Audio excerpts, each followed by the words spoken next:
Once again, good morning, everyone. My name is Leanne Foster, and I am a provider outreach and education specialist here at WPS.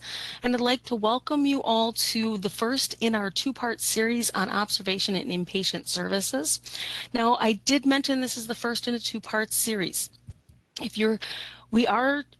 Ashley and I are doing two-part series on various topics to allow for a deeper dive into the requirements, but also an opportunity for you to apply the knowledge from that session to make sure that we can get all of your questions answered. So today we are going to dive into the coverage and billing requirements for observation and inpatient services. Tomorrow, same time, 11:30 Central, 12:30 Eastern, Ashley will be hosting a session focused on common denials, rejections for these services, and she's going to be providing you with an opportunity to apply your knowledge that you gained from today's session through an interactive question and answer session. So if you've not registered for that and would be able to attend and are interested in attending that session, registration is still open. So I have also asked Ashley to place a link into the chat if you'd like to register for that. So as I said, today we are going to be talking about observation and inpatient services. So the objective for today is to help provide you with an understanding of inpatient E&M services and billing requirements. The focus today is going to be on the professional billing of these services and not the facility billing. The facility billing is something that can fill an entire second webinar. So today is really on those professional billing services. So to do this, what we're going to talk about today is going to be an overview and a dive into the requirements for inpatient and observation care services. We're going to talk about billing those services, including the difference between initial and subsequent services. We're going to talk about observation care. We are also going to talk a little bit about split shared services and discharge management services. I also received quite a few pre-submitted questions on documentation requirements for these services, and that is always a heavy hitter question. So to address that, what we're going to be doing today is I'm going to be touching on documentation requirements throughout the session today. So you will hear me talk about that documentation as we talk about the different pieces of this coverage today.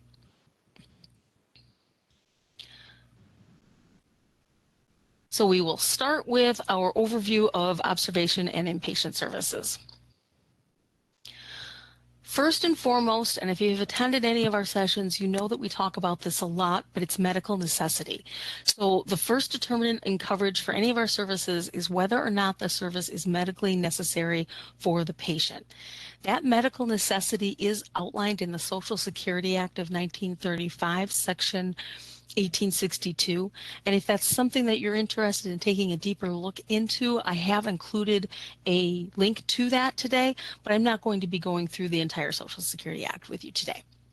But the Social Security Act does define medical necessity as the services must be reasonable and necessary to treat an illness or injury or improve the functioning of a malformed body member. So this is all going to be based on your documentation. So when a claim comes in, if it is selected for review, when our medical review area looks at it, if our cert contractor looks at that, this is all based on your documentation. So your documentation, as with all E&M services, and it's true here as well, is that we need to know what you're doing for the patient. We need to know why does the patient need the services that you're providing in that encounter, and then are those services medically necessary? The other piece of this is that the services cannot be statutorily excluded. We look at that, we need to see the proof of thought, and you'll hear me say that often in any of my sessions, but we want to see the proof of thought. The providers have done the work and Medicare wants them to be paid for the work that they have done. But again, those services have to be medically necessary, and we need to see the proof of thought of what was done and why. This also comes into play when I say proof of thought, it comes into play when you are choosing your procedure code. So when you're choosing your procedure code for inpatient and observation services, you can use either time or medical decision-making for your level of service. Now, I do want to pause there. You are starting to see some abbreviations with MDM.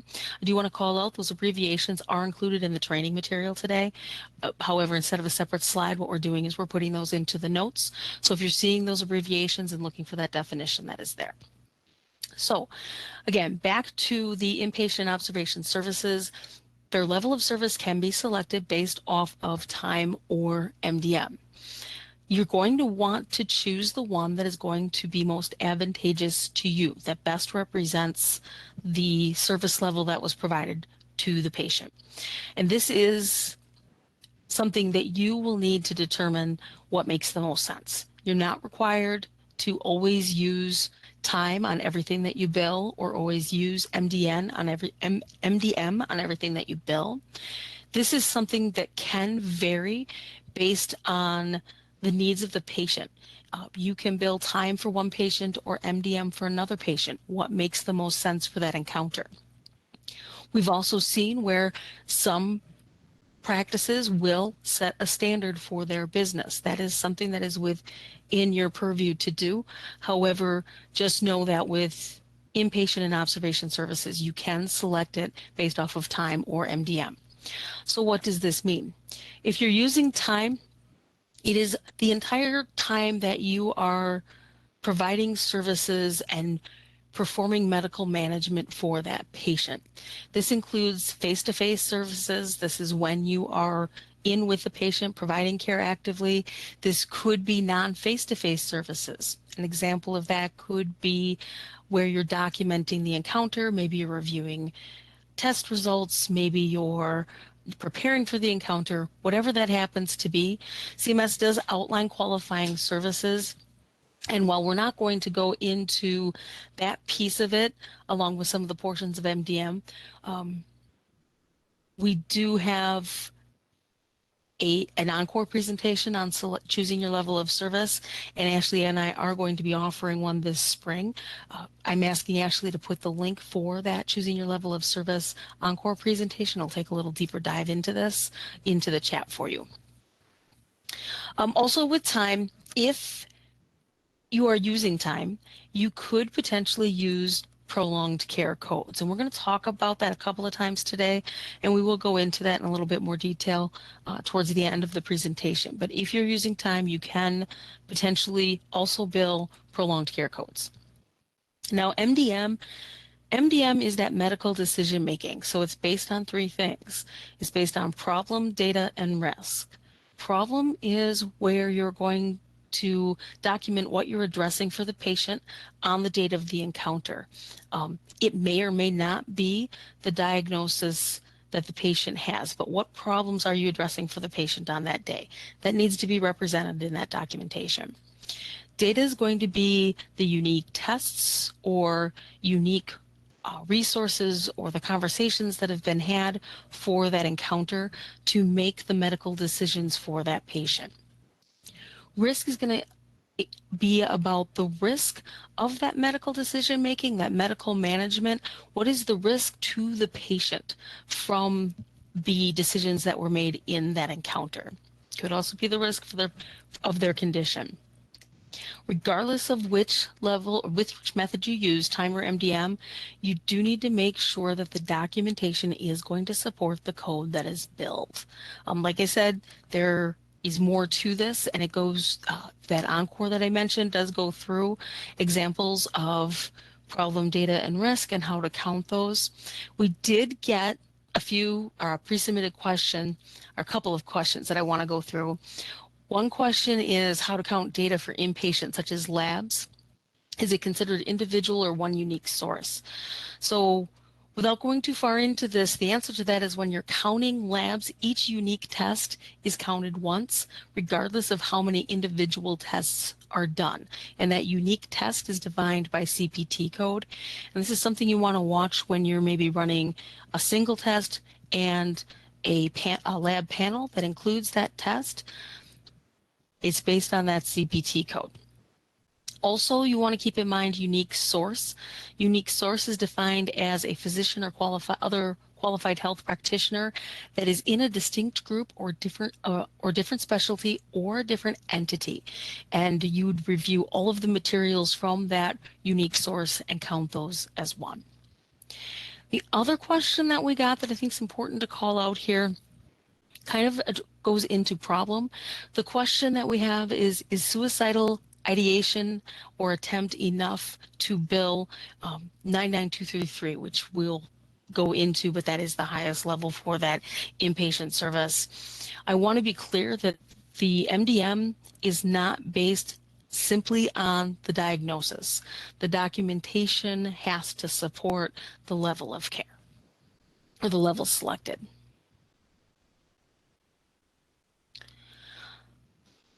One more thing I want to talk about before we dig into observation care is I want to talk about the definition of same physician for a minute, because this is going to have an impact on your billing for inpatient and observation care services. So the definition of same provider is the practitioner is Dr. Smith, and Dr. Smith saw the same patient within the previous years. Now, it's going to be a little bit different with inpatient, but the same physician is the same physician. It's Dr. Smith sees the patient, and Dr. Smith sees the patient again. Same provider is driven by their NPI, and that's how we identify them. Same group, it is going to be defined by tax ID. And then also same specialty will come in. And this is the 2-digit specialty under which the practitioner is enrolled in Medicare. And I do want to call out, that is called out when they enroll. We are looking at the primary specialty. So if they have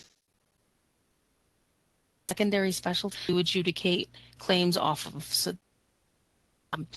this would be paid under a different specialty if it's a secondary. However, that's going to be something that's always going to need to be appealed because the systems adjudicate off of that primary 2-digit specialty, and they're not looking at the taxonomy code. So an example is if you have 2 hospitalists that are billing for services, but maybe one of the hospitalists has cardiology as their secondary.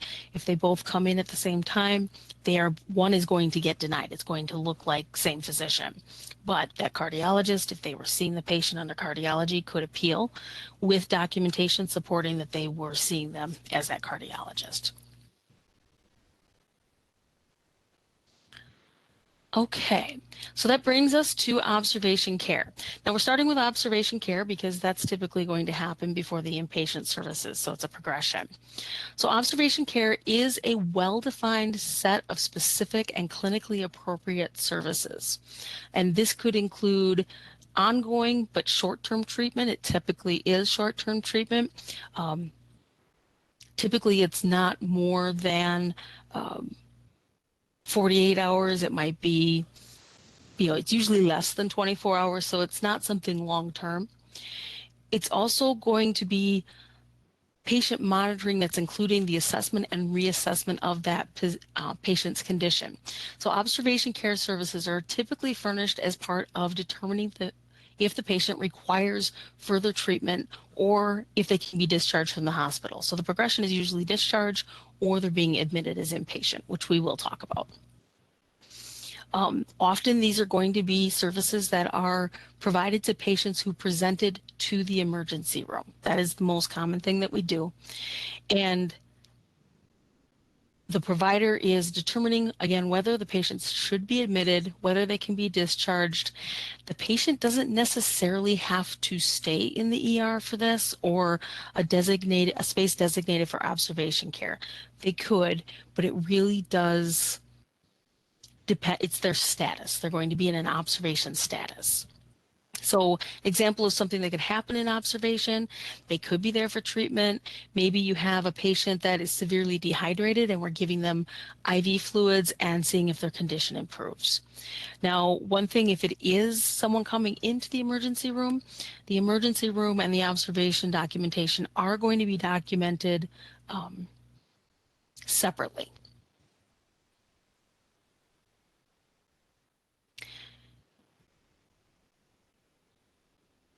One thing that we do often get asked is how long a patient can be in observation until they are considered inpatient.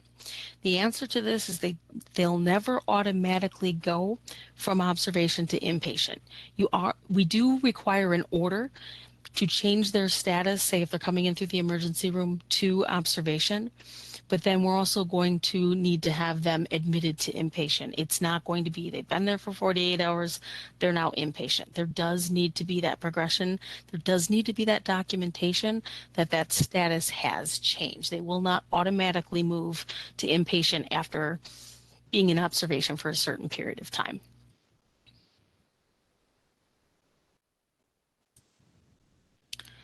So as I mentioned, there is an order. So Medicare will reimburse for initial observation care once on the date of service and is billed by the provider who ordered the observation service. So patient comes into the emergency room, there's a provider who is ordering the observation, they're writing that order, they're documenting that. They're also going to be the one that's going to be responsible for the patient while they're in observation. And that observation care does not begin until that order has been written.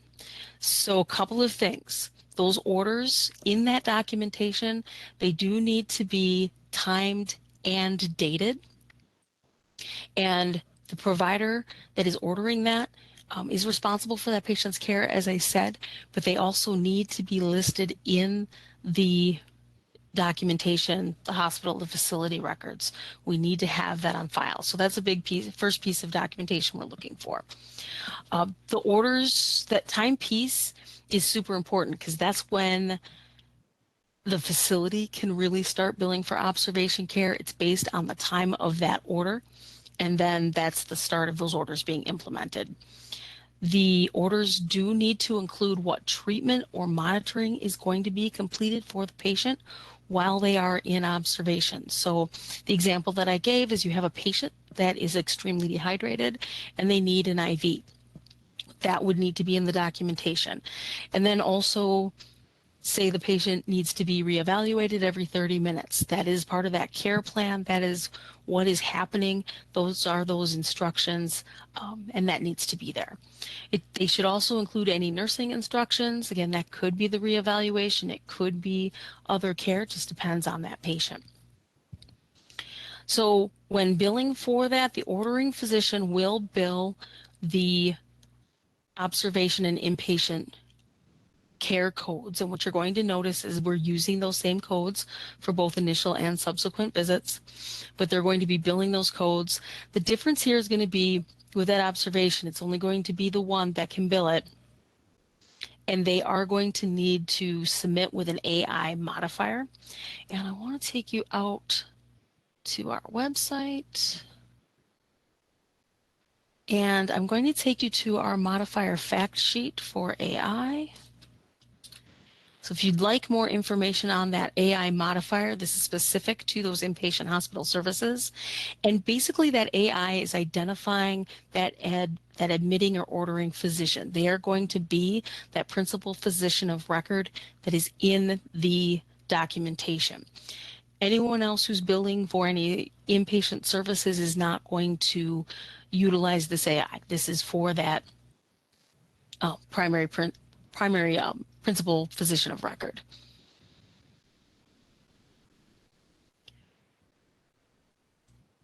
I have listed the codes. I mentioned those just a little bit so that you have those. So the initial observation care code is only going to be billed the one time, and it does need to include all services provided by the ordering physician on the date the observation service began. The subsequent codes would be used when the patient is in observation status for more than one calendar day. Now, there are going to be situations where other practitioners may also see the patient. We received a few questions on this, particularly with consultations. So an example is maybe there was a need to call a specialist. So perhaps it was a cardiologist. Only the ordering physician can submit the observation care codes. If they're not the ordering physician, they cannot bill the observation care codes. Remember, the observation care codes are for that the provider that ordered them and that is responsible for the care. So instead, what would happen here, they haven't been admitted yet. They're in outpatient observation technically. What they would do is they would bill the appropriate office or other outpatient E&M code, and they would do it with a place of service 22 because technically they're outpatient. They haven't been admitted yet. So that's just the thing to keep in mind. There's a little bit of a timing thing here. So I've included those codes that they would bill versus that observation code. We're not paying for two of those.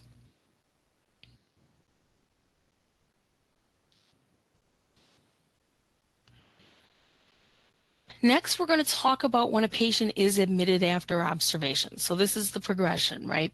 The patient was in for observation, they were monitored, maybe some treatment was rendered, and now the decision has been made that the patient does need to be admitted. So this is not an uncommon situation. Oftentimes they're presenting to the ER, and that is just going to be the path that they're on. So for the observation, the ordering provider of that observation, if they continue the care after that admit, they are going to then bill for subsequent codes and not additional initial codes. So they're going to continue with, they did the observation, they're continuing on, they're actually going to bill for that inpatient code. So it's that progression into that. But what they're not going to do is bill an initial observation and an initial inpatient code. What I want to call out, and received a couple of questions on that, what's happened here, they're in observation, they go to inpatient, they have a change in status. That status does not change or does not make the continuing visits initial again. They do not start over. You're not discharging the patient from observation. You're moving their status to inpatient. So you're also not going to bill for any discharge codes when they go from observation to inpatient. So let me give you a little bit of an example. Patients in observation on Monday, they were moved to an inpatient status on Tuesday. The Monday observation visit can be that initial, and again, it depends on if they're continuing that care. The inpatient on Tuesday, if it's that same provider, is going to be a subsequent inpatient visit, not an initial, because again, we did not discharge them.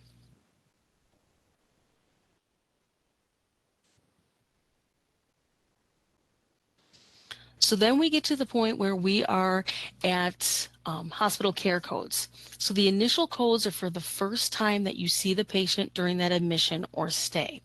So it could be that there are multiple providers that are seeing this patient as an inpatient. They may have need to bill that initial code. If another member of your group with the same specialty has already seen the patient during that stay, say on a different day, you're still going to submit the subsequent codes. And that's the reason we talked about same provider. The admitting physician is still going to be that principal physician of record. So if they're transferring that care to someone else in their group, that's going to be treated as if it's one provider. You can combine that documentation, particularly if you're doing time or MDM, to select the correct code in that level of service. The codes that you're going to use for initial hospital visits are going to be the 99221, 99223. As I said, they're going to be the same as the observation codes. So that is part of the consideration. The admitting physician is still going to use that modifier AI to show that they're the principal physician of record, and they'll use that every time they're billing because, again, that documentation needs to support that they are that principal physician of record. If you have a provider that's not the admitting physician, you can still use those initial codes. Like I said, we have situations where maybe multiple specialties are seeing the patient. If this is going to be the first time that that physician provided an inpatient care service to the patient, they will bill that initial hospital care code, but they will not use the AI modifier. Also keep in mind that the services, going back to that medical necessity, the services have to be medically necessary to be billed.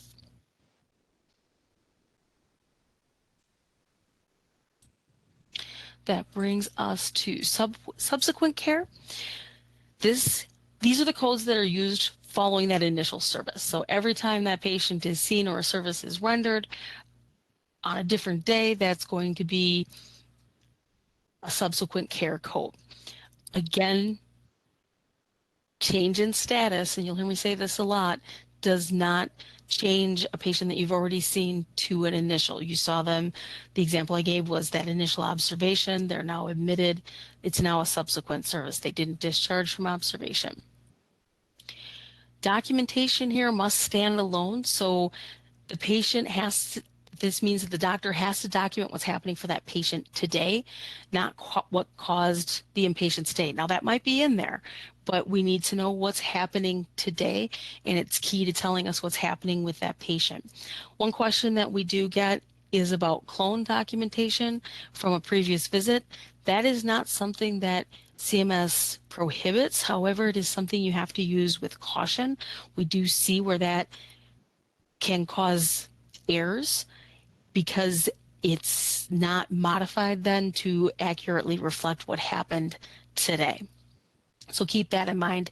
And again, that documentation has to support the medical necessity of those visits.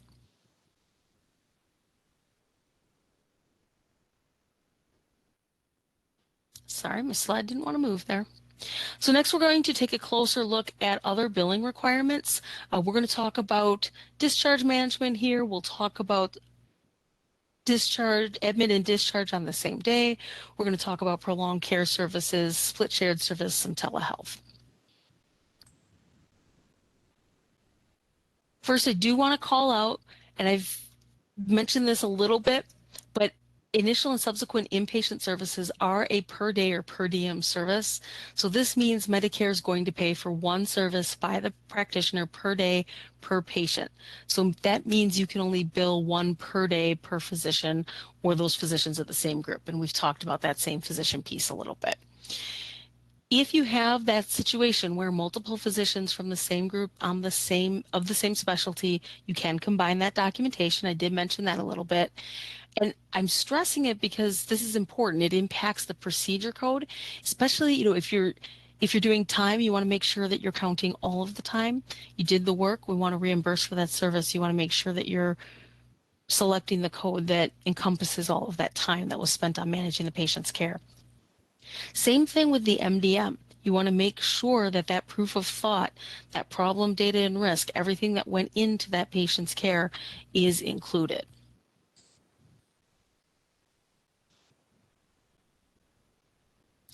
Now, there are some exceptions that are specific to inpatient services, and it comes into play with critical care. So I do want to call that out here. If you have a patient that had an encounter and then that patient, their condition deteriorates, they crash, they need critical care, Medicare will pay for both that encounter, that inpatient encounter, and critical care services separately. Now, as with everything, the documentation has to show the separation of the services and how they're separate and distinct. So it could be that they started out just fine and hours and hours later, they crashed. Their level of care is going to change. So if they see the patient in regular inpatient services, that's what we're looking for, is that progression. If you see the patient in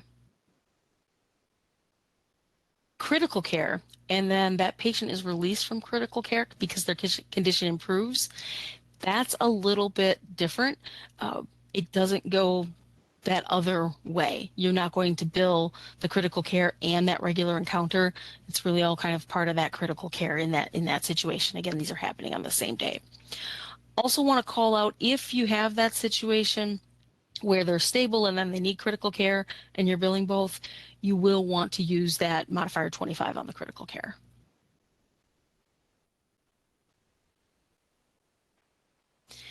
Next, we're going to talk a little bit about a continuous service. So what is a continuous service? A continuous service means just that. You're actively treating that patient or managing their care over a midnight. If you're using time to choose your level of service, you'd not necessarily need to be in person with the patient for the entire time. Remember, we'll count non-face-to-face time. However, the medical management time for that patient needs to be continuous for the patients. Maybe you're not in the room, but you're working on their care. So an example is you see the patient at 11 and continue to work for the patient until 12:30. This is a continuous service. That's an hour and a half of continuous time. Alternatively, if you see the patient at 11 and then there's a break in service for that patient and you go back to see them at 12:30, so let's say you're working with that patient from 11 till midnight, but then from 12 to 12:30 you're no longer working with that patient. You have two services, but when you're using time, you can count the time for the entire time you're working on the patient. So in my example, let's say that uh, you saw the patient from 11 till 12, then you don't come back to see them again until 12:30. You still have the 90 minutes, but it's not a continuous service. It's technically two services. So if you have that continuous service and you're using time to select your level of service, and it's past that midnight, you've got two dates. So the question that we get is, what's the date of service? If it's continuous, the date of service is the date that you began those services. So if you started services on January 1 and you saw them continuously into January 2, your date of service is January 1. If you saw them up until midnight on January 1, and then at 12:30 on January 2, you began seeing them again, you have two dates of service. Again, it's that break in the time past that midnight.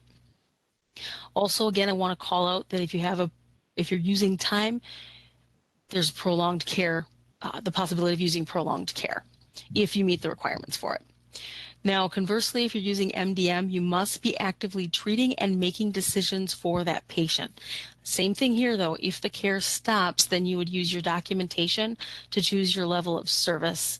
And then when you begin again, you'll use that documentation to choose your level of service. Because again, if the service stops, you have multiple encounters.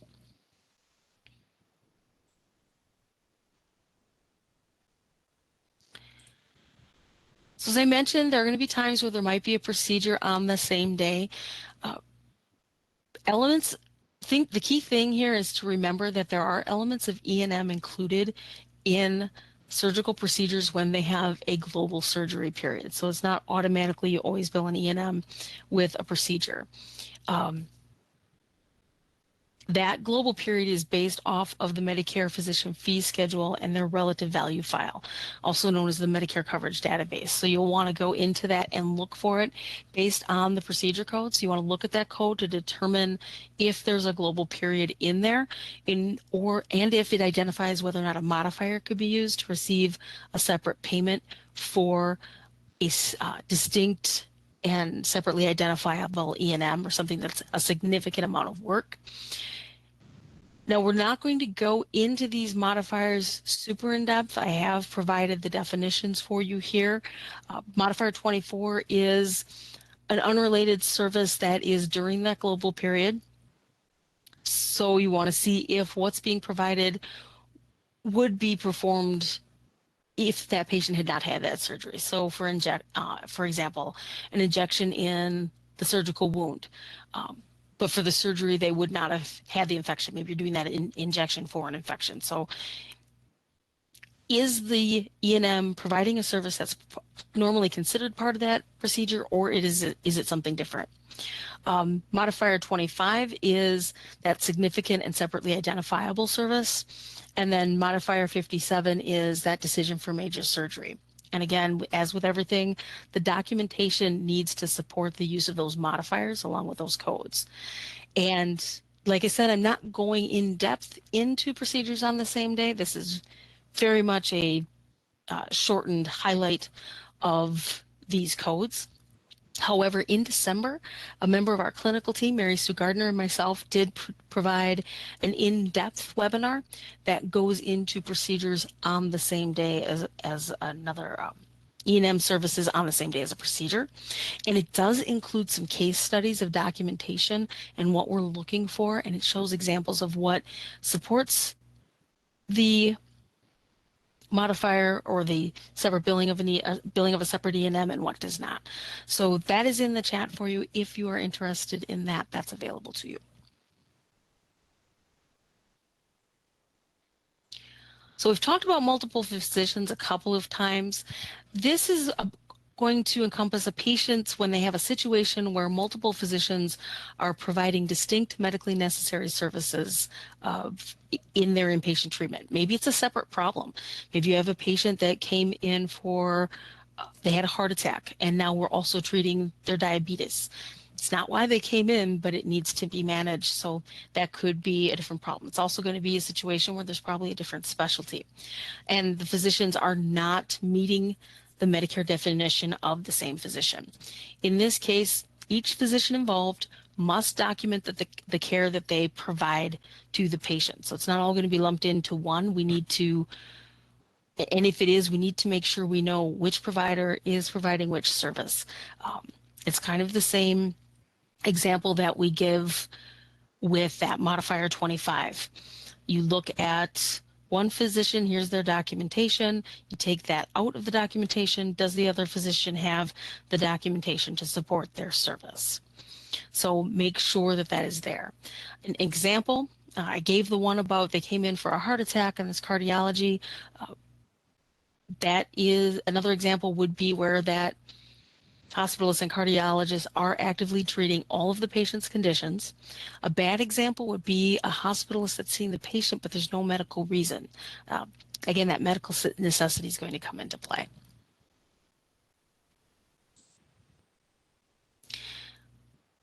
We did receive, as I mentioned earlier, quite a few questions on discharge management, so we're going to talk about that. So discharge management, I just want to give that definition, is giving the information or the instructions to the patient regarding their instructions once they leave the facility. I want to be very clear, this is not the discharge summary that is put together for the facility itself. This is about that education to that patient, giving them their instructions about what's going to happen when they leave that facility. If the attending physician is providing these services, they will use modifier AI. They can submit for the discharge management. Again, that AI is just letting us know that they're that principal physician of record, they're that admitting provider. Someone can be acting on their behalf, so this could be physicians or non-physician practitioners from the same group. This could also be where they're transferring the care, and maybe it's not the attending physician. Documentation is going to need to show that someone is acting on their behalf, and then they're not using that AI modifier if they're not that attending physician. Again, that AI is just letting us know. Discharge management is the date of service for that is going to be the date that it's provided. And the thing that I want to call out here is it may not be the day that the patient leaves the hospital. It's possible that the discharge management is provided to the patient on Tuesday, but the patient leaves on Wednesday. The date of service for the discharge management is on Tuesday. That's when the instructions were provided. The provider may go in and kind of say goodbye to that patient as they leave, but they're not providing more discharge instructions. They're not going to bill for that discharge management on both days. So it's the date that the service was actually provided. Discharge management also can be billed as a split shared service. So you may have, we're going to talk about split shared here in a few minutes, but you may have two providers that are providing the discharge management, and it's going to be billed under the provider that provided the substantive portion. The key here is going to be that documentation does have to support and include documentation on both providers. It has to show what portions that they were part of, that they completed, and if you're billing, it's going to be time, it's discharge management, so we need that time spent. We did receive a question, as I mentioned that time, we received a question asking if time is a major factor for the discharge management. It's a great question, and the answer to that is yes. The codes that are used for discharge management are 99238 and 99239. They are based on the amount of time that is spent on that, and I love this question because one of the biggest denials that we have for discharge management, which is at is with 99239. what happens is 99239 is for discharge management that's greater than 30 minutes, and the documentation is not supporting that. So you want to make sure that that is there. There's also something that's only going to be billed once per hospital stay. Like I said, if they're providing those discharge management services on Tuesday, they go home on Wednesday, they're not billing discharge management for both days.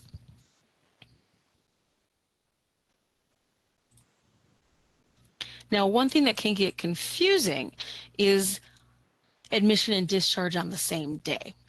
So for this situation to apply, the patient has been in the status of either inpatient or observation for more than 8 hours, but less than 24.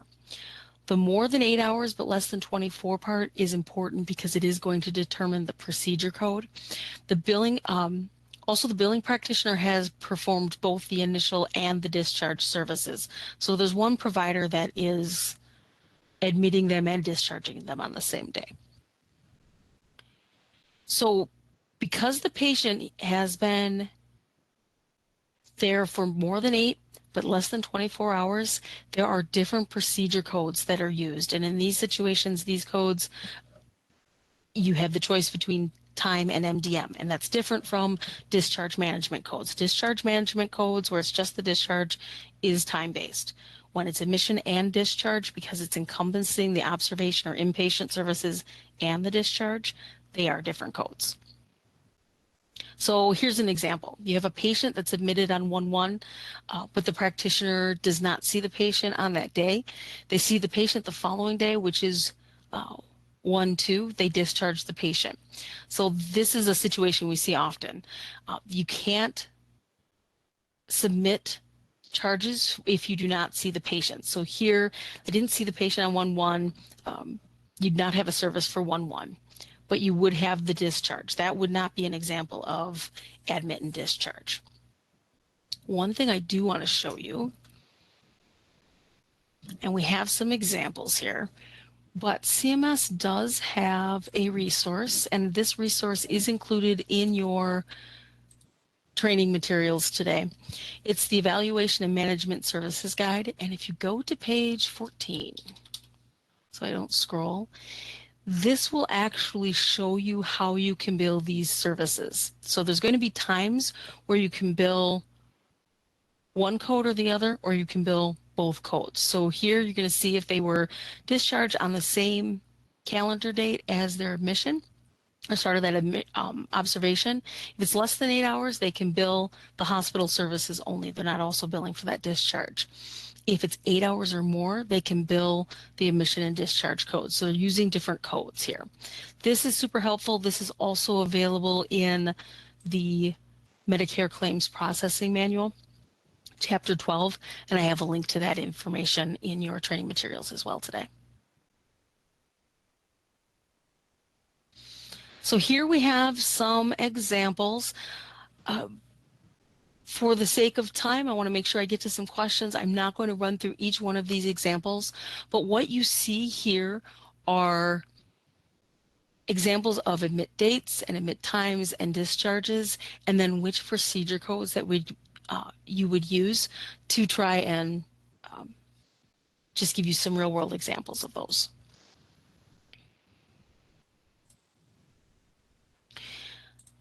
Okay, next we're going to talk a little bit about pronouncement of death.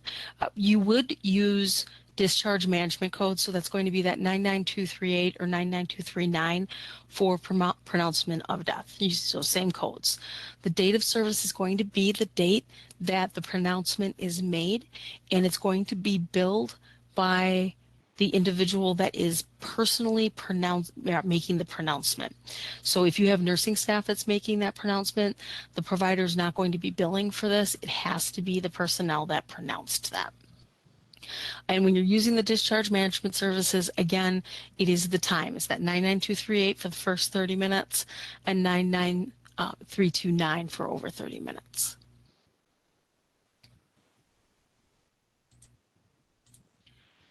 Okay, I've been mentioning this a couple of times. We were going to finally get to prolonged care services, so I want to talk about this. You can only use prolonged care codes and bill for these when you're using time. So if you're choosing your level of service or you're choosing your procedure code based off of medical decision making, this is not something that you are going to be able to leverage. There is a chart, and I'm going to go back to that E&M services guide. And this is going to be page 19. And I'm just jumping to pages to avoid scrolling for your eyes.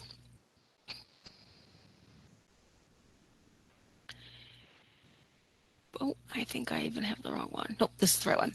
So for prolonged services, you must exceed the highest level of service by a full 15 minutes, and the procedure code that you use, and you'll see this in the training materials today. The code you're using is G0316. Now, one thing I do want to call out, CPT and CMS do not always align on the time. So when you're billing Medicare for prolonged codes, please be sure that you are utilizing the charts that are provided. That this chart is in the E&M services guide, but it is also in the claims processing manual, chapter 12. Also, again, those links are in the training materials. So this is where you're going to want to go. The other thing that you're going to want to pay attention to is that fourth column where it's talking about how to count the time. There are, depending on the primary code that you're billing and the time allotment, you may count time from just the date of service. It could be the date of service and up to 3 days after. And then you do see that for inpatient, we've got some services where it can be the day before and up date of service and up to 3 days after. So make sure you're looking at this when you're using prolonged care codes. Again, you did the work. You want to make sure that you're counting all of that time. It could also be the difference between whether or not you can use those prolonged care codes if you're not counting all of the time.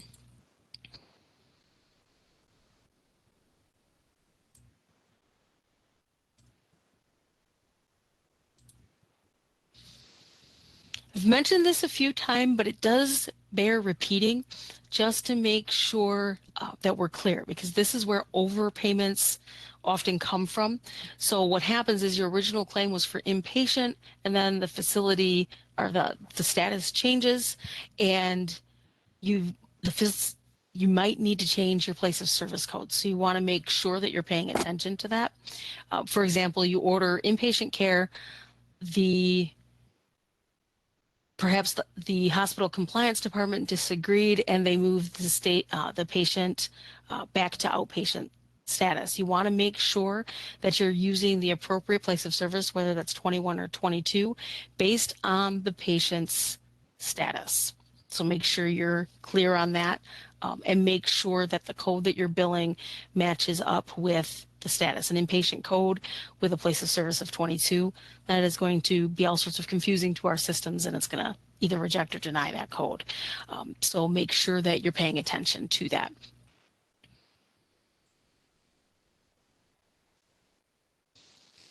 Couple of things here before we get to questions. First one is telehealth. Now, this is a super hot topic. With inpatient services, it's not a telehealth service if you're outside the room or in a consultation room and seeing the patient through audio video. You're still there. If you're in the facility, you would just show in your documentation how the service was conducted, but you don't have to submit it as telehealth. However, when you do have telehealth services, there have been the flexibilities that have extended, allowed to expire, and extended again. So I wanted to touch on these. The geographical restriction, that flexibility had expired. It was made retroactive and extended until January 30th. As always, it does have to be audio video. And again, keep in mind that we want to make sure that we're paying attention to that expiration date. There was a restriction that you could only see the patient every 3 days by telehealth. This is something that is one of the flexibilities, so just keep that in mind. That waiver is still in place. You'll use place of service 2, and also I have included a telehealth FAQ that's been issued. It's recently been changed since this was posted, so I apologize for that. It says year 25 here. It is now titled year 26. However, this link does still go out to that FAQ, and it has a lot of FAQs, and it does call out the new deadlines. I'm just going to go out to that real quick. One moment. I'm cheating just a little bit and using my link just for time. And you have this in your training material.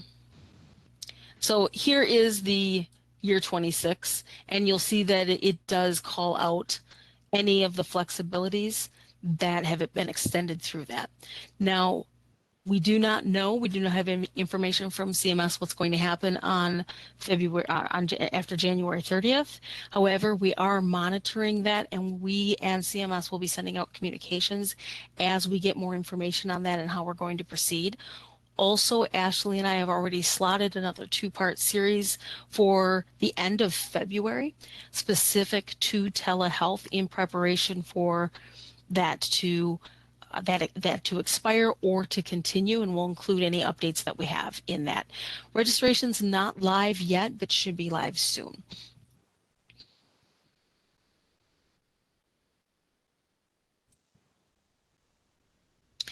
Next, telehealth consultations. Now, we talked a little bit about this. When you have a provider coming in to consult, if they're in observation, they're going to bill that a medically appropriate E&M code.